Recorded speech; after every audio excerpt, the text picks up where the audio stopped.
¿Qué tal, chicos y chicas? Bienvenidos una vez más al desarrollo del libro Fuentes Históricas para quinto de secundaria. Estaremos trabajando el tema 6, que es las migraciones de mediados del siglo XX. Primero, como siempre, empezaremos con un breve texto de introducción al tema. A mediados del siglo XX, el Perú experimentó uno de los cambios más significativos de la historia, el gran proceso migratorio poblacional. Desde los años 40, miles de personas se desplazaron desde las zonas rurales hasta las zonas urbanas, atraídas por las nuevas actividades económicas de las ciudades y la perspectiva de alcanzar un mejor nivel de vida. Familias enteras dejaron el campo y se dirigieron a las ciudades, especialmente aquellas ubicadas en la costa. Lima fue definitivamente el mayor polo de concentración para ese proceso migratorio, por el hecho de ser la capital, el tener mucha concentración de industria, de comercio, servicios educativos, entre otros factores que determinaron esta condición. Es así que la capital de Lima sufrió muchos cambios, entre ellos el más visible fue su crecimiento tanto espacial como demográfico, aunque no fueron estos los únicos. Comprender algunos de los cambios que experimentó Lima desde mediados del siglo XX es importante para entender el surgimiento del Perú moderno. Vamos a empezar nuestra actividad. En este caso, hoy no va a haber para escoger la pregunta, sino va a venir una pregunta ya lista para que nosotros la respondamos al final. Daremos respuesta a la pregunta: ¿en qué medida el fenómeno migratorio generó cambios en la ciudad de Lima durante el siglo XX? Comenzaremos leyendo la fuente número 6.1, las migraciones en el Perú. Esto está escrito por el autor José Matos, quien era un antropólogo que dedicó sus estudios a la aparición de asentamientos humanos en Lima, provenientes de la migración interna.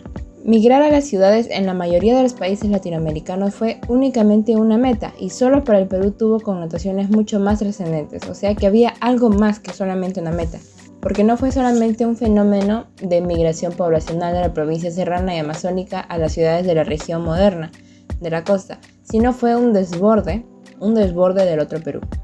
Un gran conglomerado pluricultural, provinciano, multiétnico, mayoritario y discriminado. O sea, todo el otro Perú era un grupo muy grande de personas con pluriculturalidad, de provincia, era multiétnico, mayoritario y discriminados, que como una revolución cultural trastocaba las pautas institucionales y organizativas de un estado precario en crisis permanente.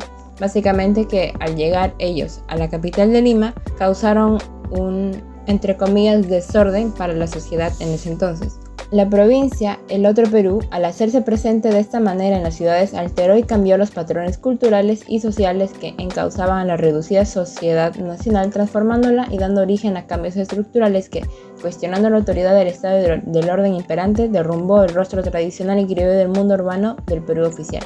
Es decir, que en cuanto llegaron los del otro Perú al Perú oficial, o sea, prácticamente a Lima, derrumbó ese rostro tradicional, o sea, dejaron de verse solamente rostros así de personas que no tienen nada de por ejemplo, de características andinas ni nada, y vinieron todos ellos, la gente de provincia, y al mezclarse aquí hicieron que la costumbre de ver simplemente gente limeña en Lima fuera ya cosa del pasado. Agregando algo más de descripción para el otro Perú, según el autor, el otro Perú marginado estaba integrado por una población campesina y rural. Básicamente el Perú en aquel entonces estaba dividido en dos Perús. El Perú oficial, que constaba en Lima, básicamente la capital de Lima, y las demás capitales que también eran más de la costa. Y el otro Perú era las zonas de la sierra, la selva, que eran pues provincias olvidadas prácticamente, y la gente vivía en condiciones menores y precarias a las que se vivía en el Perú oficial. ¿Cuál es la intencionalidad del autor? Es fiable la fuente 6.1 y fundamenta tu respuesta. Bueno, la finalidad de este autor es mostrar un breve panorama de cómo se vivió la migración interna en Perú. Y sí, también es fiable, pues se trata de un antropólogo que dedicó sus estudios, como habíamos mencionado, a la aparición de asentamientos humanos en Lima, provenientes de la migración interna, los cuales publicó en su máxima obra que se titula Desborde Popular y Crisis del Estado. De acuerdo con la fuente, se puede afirmar que la migración de la población de la selva y la sierra alteró los patrones sociales y culturales del país en aquel entonces. ¿Y por qué? Sí, porque nos afirma que el otro Perú, o sea, las personas de provincia, al hacerse presente en las ciudades, alteraron y cambiaron los patrones culturales y sociales que encauzaban a la reducida sociedad nacional, transformándola y dando origen a cambios estructurales, tal como se menciona en la fuente, ¿no? Que al venir ellos a la capital hicieron que se cree una nueva imagen de lo que vendría a ser la nueva Lima. Esto vendría a significar un choque cultural. ¿En qué medida la inmigración impactó a la sociedad criolla y consideras que esta migración aportó a la cultura tradicional? Teniendo en cuenta que la sociedad criolla eran básicamente las personas que vivían en Lima, en la capital de Lima, que no pertenecían a la sierra ni a la selva, gente con más privilegios que los demás. Modificó ciertas costumbres que se vivían en la sociedad criolla. Por ejemplo, el que en la capital no era normal ver personas andando en polleras o chullos, tal como es la costumbre cultural de las personas que vienen de la sierra. Y sí, aportó a la cultura tradicional, incluyendo en ella las tradiciones que venían de las demás provincias, cosas que incluso hasta hoy en día se han mezclado, porque, por ejemplo, aún existen familias que mantienen tradiciones andinas pasadas, como por ejemplo reunirse todos en familia y preparar una pachamanca, así tal cual, y también tienen mezcladas la parte cultural que es netamente de aquí de la costa, como por ejemplo participar en fiestas, actividades que no tienen nada que ver con la cultura andina. Fue el origen de una mezcla cultural que se mantiene y aún se puede ver hoy en día en algunas personas. ¿Qué cambios estructurales se dieron con la migración del Perú? ¿Cómo se dan esos procesos en la actualidad? Argumenta la respuesta haciendo referencia a una fuente. Ok. Hubo en su mayoría cambios culturales, como por ejemplo las costumbres en cuanto a celebraciones, ritos o creencias, formas de vestir en ambas partes, como en el Perú oficial y el otro Perú. Es decir, que las personas del Perú oficial adquirieron algunas tradiciones de las personas del otro Perú, como por ejemplo hacer las celebraciones andinas, incluso también ingerir su gastronomía, incluso también empezar a compartir o a, empezar a preparar lo que era parte de la gastronomía andina. Y en cuanto al otro Perú también, ellos por supuesto también empezaron a adquirir cosas del Perú oficial como parte de encajar en la sociedad. En la actualidad aún existen migraciones, pero en menor medida, y el cambio no se siente tanto, pues por la globalización las distintas culturas ya se han acostumbrado unas a otras, se han mezclado, solamente ya saben de su existencia y por lo tanto cuando llegan, por ejemplo, del campo a la capital ya no es tan fuerte el cambio o el choque tal vez, porque ellos ya saben cómo es la vida en la capital. Ya les han comentado, puede que sus familiares ya hayan viajado y así, y ya no hay un cambio tan fuerte, tan radical como el que fue en aquel entonces en el siglo XX. Vamos a seguir leyendo la fuente 6.2, una nueva literatura. Tanto en la geografía de El mundo es ancho y ajeno, como en la de Jaguar Fiesta, que ambos son dos obras, Lima ocupa un lugar importante. El reparto de ambas novelas incluye a un nuevo tipo humano, es decir, al indio o mestizo que migra a la capital y en ella aprende no solamente a leer y escribir, sino también a cuestionar el orden oligárquico. El orden oligárquico, en palabras sencillas o simples, es como un grupo de, más que todos los gobernantes, quienes controlan el país en ese entonces. Ellos eran una clase privilegiada como tal, y lo que hacían, todas las normas, las leyes, todo lo que ellos tenían el poder de gestionar, lo hacían en favor a las personas de clase alta también, dejando de lado o olvidados a las personas de provincia e indígenas. En la crítica y los manuales literarios de esta obra era de rigor afirmar la oposición rígida entre una literaria de ambiente rural y otra de escenario urbano. Es decir, daban una visión de que había un contraste en cuanto al ambiente rural y en cuanto al escenario urbano, refiriéndose a la capital. La aparición en el Perú de una narrativa que le daba representación literaria al campesinado indígena y a las distintas capas o tipos de la región andina permitió paradójicamente ilustrar cómo el campo no era el reducto de una tradición estática, mientras que contraste la ciudad habría sido el teatro donde se presentaba el drama de la modernidad. Ciro Alegría y José María Arguedas, a pesar de las muy significativas diferencias que tenían entre ellos, ambos en sus obras ponen en escena historias en las cuales las relaciones entre el medio rural andino y la urbe centralista, es decir, la capital de Lima, son intensamente dinámicas y complejas. Como tal, en conclusión, podríamos afirmar que para aquel entonces, en todo este contexto, se creó una nueva literatura hecha específicamente en favor a todas estas personas migrantes, que vendría a ser el indigenismo. Y tal cual, esta nueva literatura lo que hacía era representar o mostrar, sacar a la luz cómo era la relación opositoria de contraste entre ambas partes, entre los provincianos y entre las personas de la capital. La migración serrana a la ciudad costeña no tiene su expresión literaria más radical, o sea, la más fuerte, experimental e intensa en una novela ambientada en Lima, sino en El zorro de arriba y El zorro de abajo. A ella también hay que añadirle uno de los poemas más importantes de la literatura peruana del siglo XX, que se titula A nuestro padre creador Túpac Amaru, texto en quechua y castellano que imagina la llegada del hombre y la mujer de la sierra a la capital, no como la conquista bárbara de un reducto de civilización y refinamiento, sino como un proceso mecánico que fortalece la esperanza en una modernidad alternativa y sin exclusiones. Básicamente lo que se hubiera deseado que hubiera ocurrido al momento en que sucedieron las migraciones de las provincias hacia la capital. Fuente 6.3. El deporte de la época. Si nos dejamos guiar por el rol que desempeña el deporte en esta obra, el fútbol parece haber perdido su encanto como deporte practicado por la élite, que prefería el tenis, el golf y el polo. Es decir, el fútbol dejó de practicarse como un deporte de élite, o sea, de clase alta, y pasó a ser practicado también por las personas que habían llegado, los migrantes. O sea, básicamente era un deporte de los pocos que se podía practicar para todos, sin exclusión. En los años 30 y 40 el fútbol mantuvo una mínima presencia con respecto a su representación en la producción cultural nacional.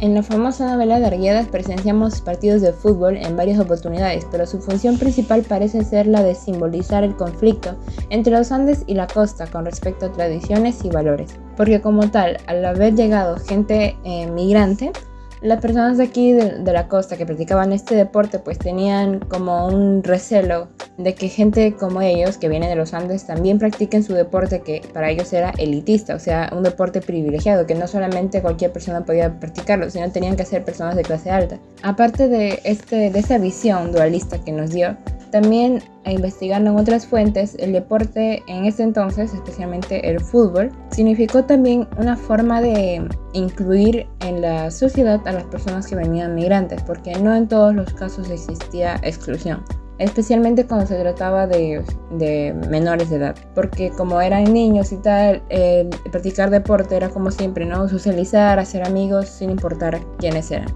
La visión discriminatoria más venía en personas mayores, adultas. En conclusión, podemos afirmar que el deporte de esta época, que era el fútbol, practicado por ambos sectores, o sea, por los de provincia y por los de la capital, sirvió tanto como para excluir a las personas que habían venido, a los migrantes, y también para incluirlos, dependiendo de qué tipos de personas eran quienes jugaban. Fuente 6.4. La nueva música. La barriada define el nuevo rostro de la ciudad. Esta crece desmesuradamente debido a la explosión demográfica. La barriada no era más que la urbanización informal en asentamientos humanos. En Lima, en la década de 1950, ya eran el 80% de limeños quienes residían en asentamientos humanos. Hacia la década de 1960, los primeros migrantes habían asentado y formado familias. Nuevos jóvenes llegaban a la capital y crecía el sector de los hijos de los antiguos migrantes.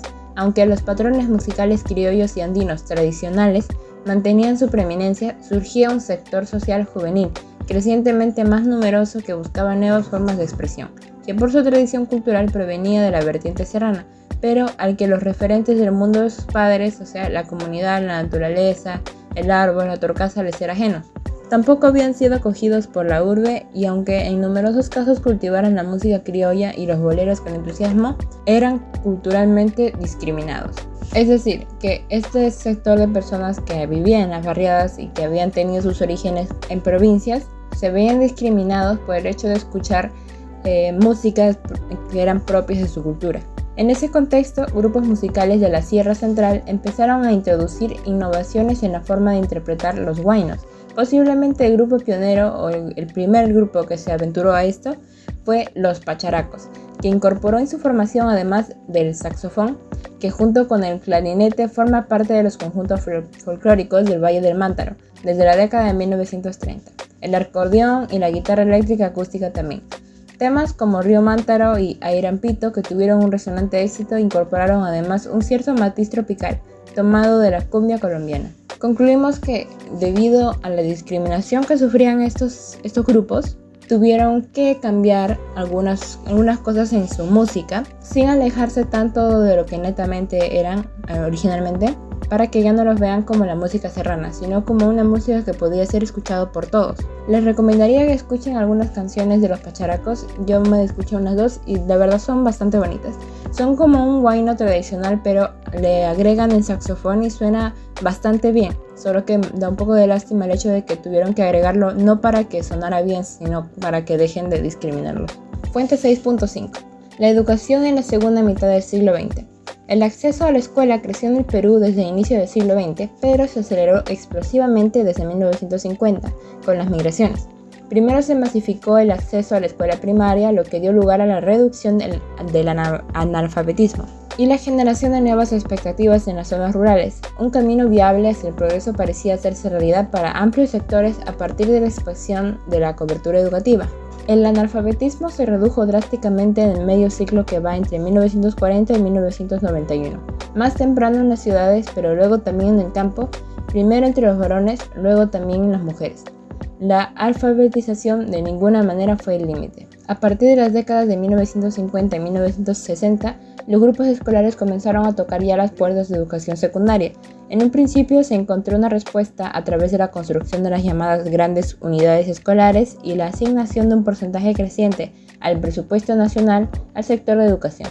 Los peruanos en general y en especial los sectores pobres y rurales depositaron sus esperanzas y dedicaron sus esfuerzos a hacer realidad el denominado mito de la escuela, es decir, lograr movilidad social, lo que en lenguaje cotidiano se conoce como superación, a través de la educación. La fuerza de ese mito llevó en las décadas siguientes a una masiva presión para ampliar la educación universitaria. ¿Cuáles eran las características de la literatura indigenista de la época? ¿Qué características en común tenían las obras de Ciro Alegría y José María Arguedas? Bueno, en esta época la literatura solía poner un panorama del indio o mestizo que migra a la capital y además de aprender a escribir y leer, cuestiona el orden oligárquico. Estos dos autores tenían en común el plasmar en sus obras la complejidad existente entre las relaciones del medio rural andino y la ciudad centralista. ¿Cómo se denominó a esta corriente literaria que apareció a mediados de la década de 1950 en Perú? Bueno, ya habíamos dicho que ese es el indigenismo. ¿Por qué crees que se interesaron por los problemas indígenas?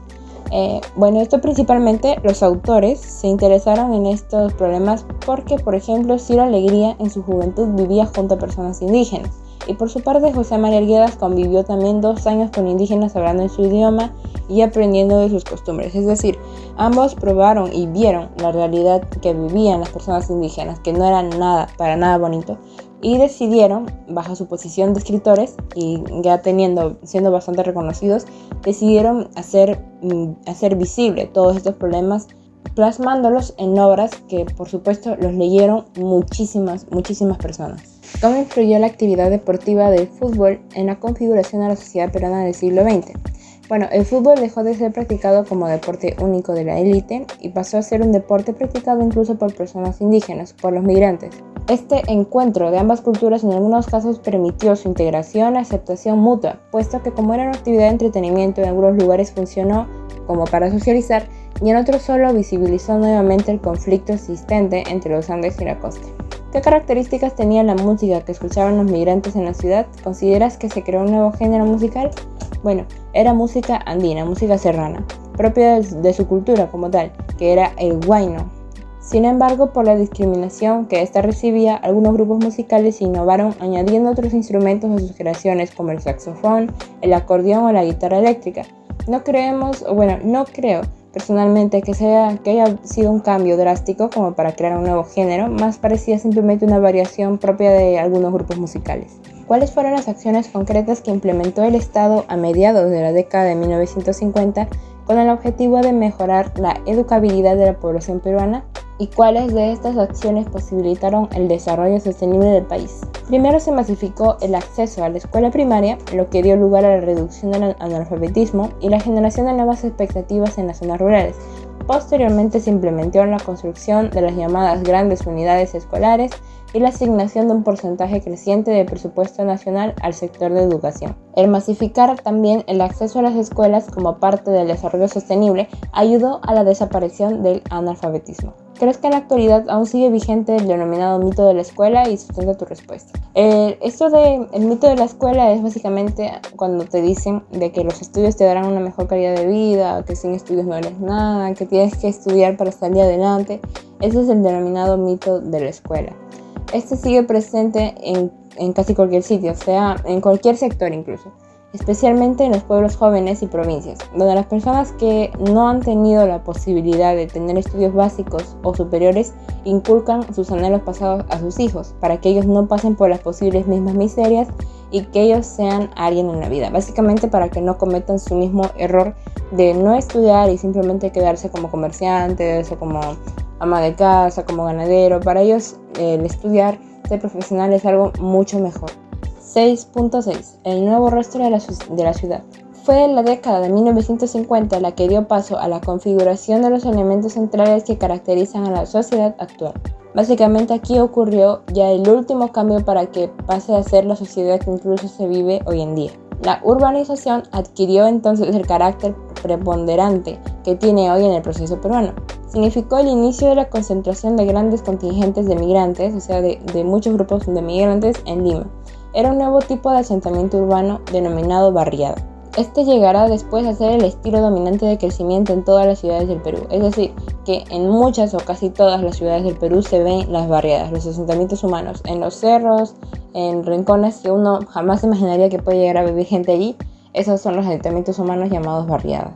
En esta década, el auge económico, es decir, el crecimiento económico, derivado de la Guerra de Corea y la expansión industrial internacional y la política modernizadora promovida por el gobierno militar de Odría, comenzaron a alterar los rasgos de la estructura oligárquica tradicional.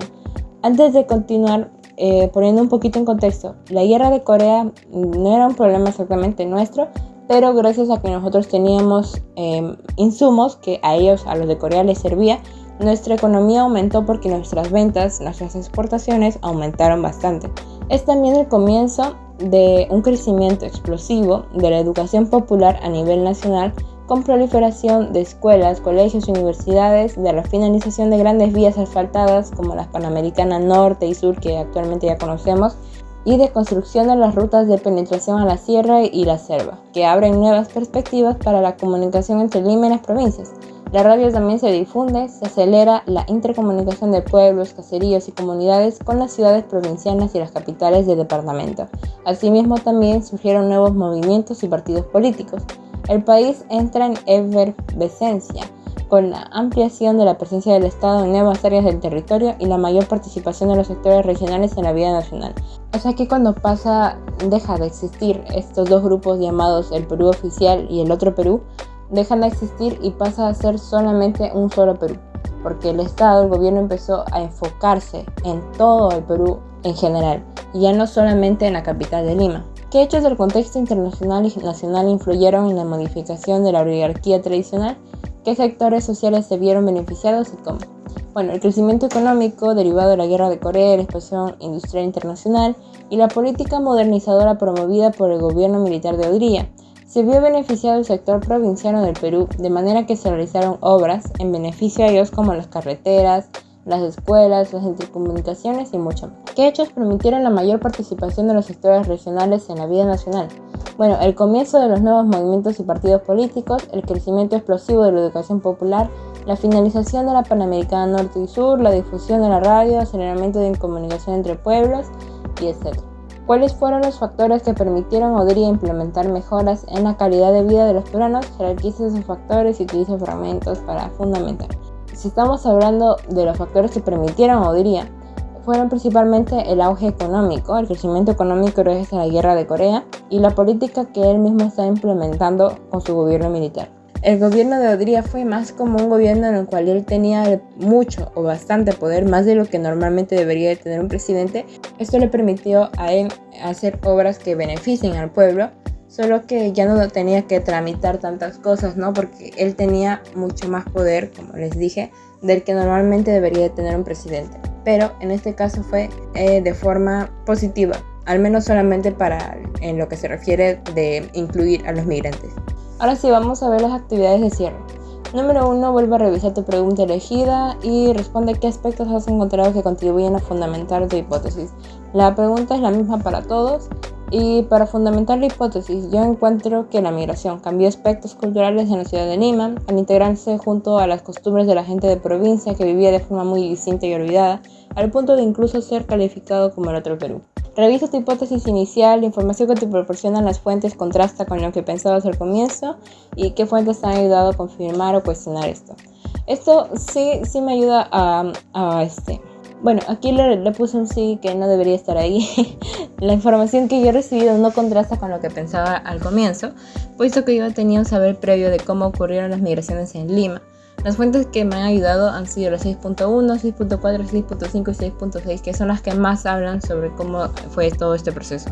¿Qué preguntas te surgen y la información con la que cuenta se permite responderlas? Yo personalmente tenía la duda de en qué contexto político se producía el gobierno de Odría, pero las fuentes presentadas no respondían eso, así que buscando en internet que encontré que él llegó al mandato a través de un golpe de estado, por ello es que tenía, como les mencioné, más poder del que habitualmente tenía un presidente.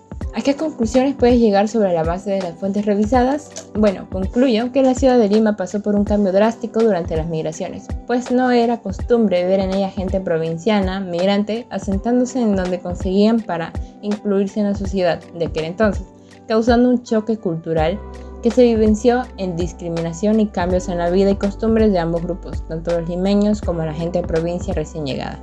Ahora vamos a elaborar un texto que dé respuesta a la pregunta que hemos visto en la primera parte. Los siguientes aspectos deben orientar la construcción del texto. Número 1. Las causas de las migraciones del campo a la ciudad desde los años 40 hasta finalizar el siglo XX. 2. Las consecuencias económicas, políticas y sociales de la migración del campo a la ciudad desde los años 40 hasta finalizar el siglo XX. Y 3. Las acciones que permitieron una mejora en la calidad de vida de los peruanos desde la década de 1950. Como siempre, aquí les estoy dejando un esquema o un ejemplo de cómo ustedes lo pueden hacer.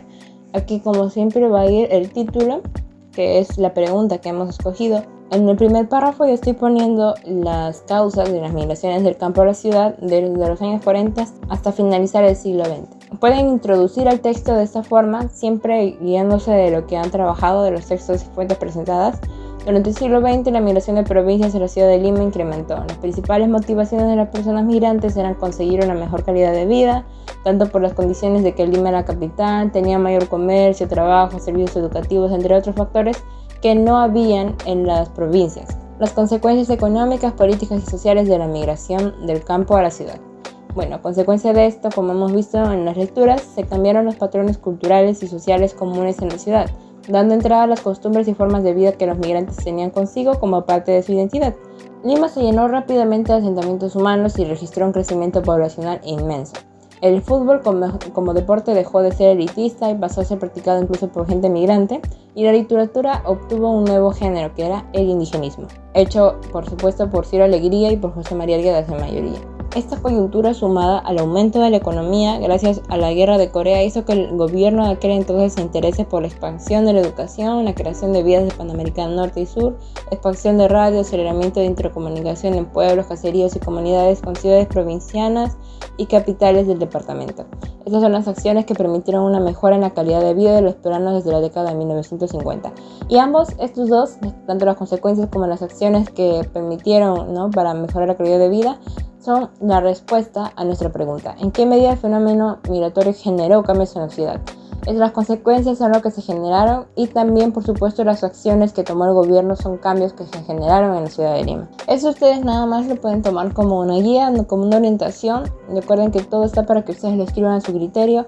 Y nuevamente les recalco que si tienen aún dudas o hay más información que ustedes deseen ampliar, por favor no se queden con la duda y pregúntenselo a sus docentes de historia o de ciencias sociales que tienen y resuélvanlas, por favor. O si no es en caso con ellos, también podrían buscar en internet. Recuerden que el acceso a la información es totalmente libre. Con eso estaríamos terminando. Espero que les haya servido. Nos estaríamos viendo con los siguientes temas de este libro. De verdad son temas bastante interesantes y que creo que son importantes para todos los peruanos, que deberíamos de conocer esto bien al margen. Y bueno, sin más que decirles, chicos, cuídense bastante. Espero que estén bien y nos estamos viendo en la próxima. Bye.